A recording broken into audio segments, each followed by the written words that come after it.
ரீசெண்டாக ஜெயம் ரவி ஒரு ஷோவில் கலந்துக்கிட்டு தன்னோட ஒய்ஃப் பற்றின சுவாரஸ்யமான தகவலை சொல்லியிருக்காரு. அவர் என்ன சொன்னார்னா, ஒவ்வொரு நாளும் ஒவ்வொருத்தரும் வெவ்வேறு மைண்ட் செட்டில் இருப்பாங்க. சில நேரத்தில் படம் ரிலீஸ் அப்போ டென்ஷனாக இருக்கும்.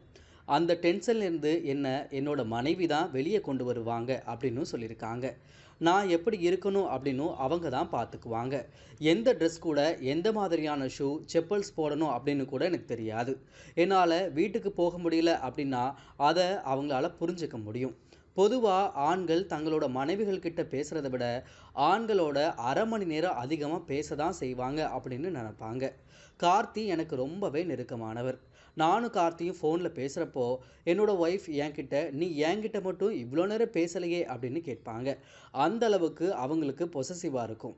ஏதாவது படத்தை பற்றி சொன்னால் அதை பற்றியெல்லாம் எனக்கு தெரியாது அப்படின்னு சொல்லுவாங்க. எனக்கு பெண் குழந்தை இல்லை அப்படின்றது ஒரு வருத்தமாக இருக்குது அப்படின்னும் ஜெயம் ரவி சொல்லியிருக்காரு. மறக்காம சர்ப்ரைஸ் பண்ணுங்க.